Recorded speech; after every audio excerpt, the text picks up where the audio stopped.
ಯೋಸೇಫನಿಗೆ ದೇವರು ವಿಶೇಷವಾದಂತ ಶ್ರೇಷ್ಠವಾದಂತ ವಾಗ್ದಾನವನ್ನ ಮಾಡಿದರು. ಆದರೆ ಅದಕ್ಕೋಸ್ಕರ ಅವನನ್ನ ನಡೆಸಿದಂತ ಮಾರ್ಗವು ಅಷ್ಟು ಸುಲಭವಾಗಿರಲಿಲ್ಲ.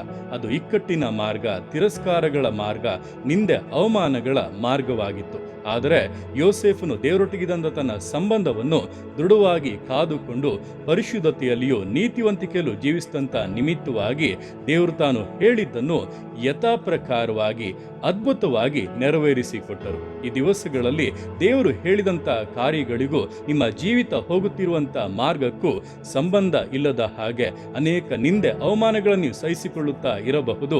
ಭಯಪಡಬೇಡಿ, ದೇವರಲ್ಲಿ ನಂಬಿಕೆಯಿಂದ ಇರಿ. ಆತನು ಹೇಳಿದ್ದನ್ನ ಖಂಡಿತವಾಗಿ ನೆರವೇರಿಸುತ್ತಾನೆ.